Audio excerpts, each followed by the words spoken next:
Sklearn error value error. Input contains NaN, infinity, or a value too large for Dtype, float64.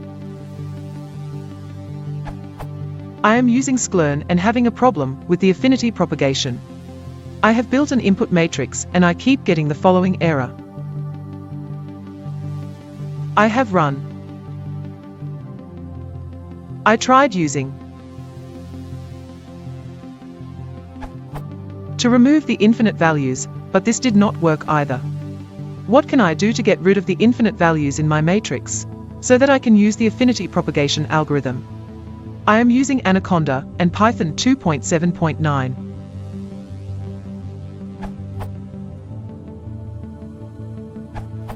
This might happen inside scikit, and it depends on what you're doing. I recommend reading the documentation for the functions you're using. You might be using one which depends, e.g., on your matrix being positive definite, and not fulfilling that criteria. Edit, how could I miss that? Is obviously wrong. Right would be and. You want to check whether any of the elements are NaN, and not whether the return value of the any function is a number.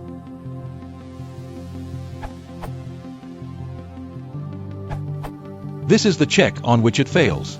This URL, which says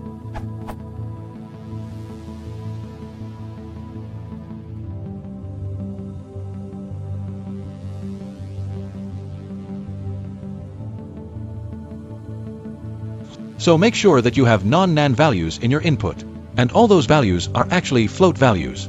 None of the values should be INF either.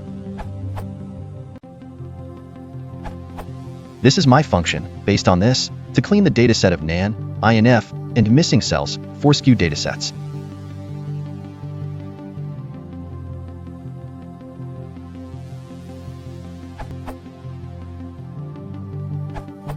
I got the same error message when using Sklearn with pandas. My solution is to reset the index of my data frame df before running any Sklearn code. I encountered this issue many times when I removed some entries in my df, such as If you want to avoid that, you can link as a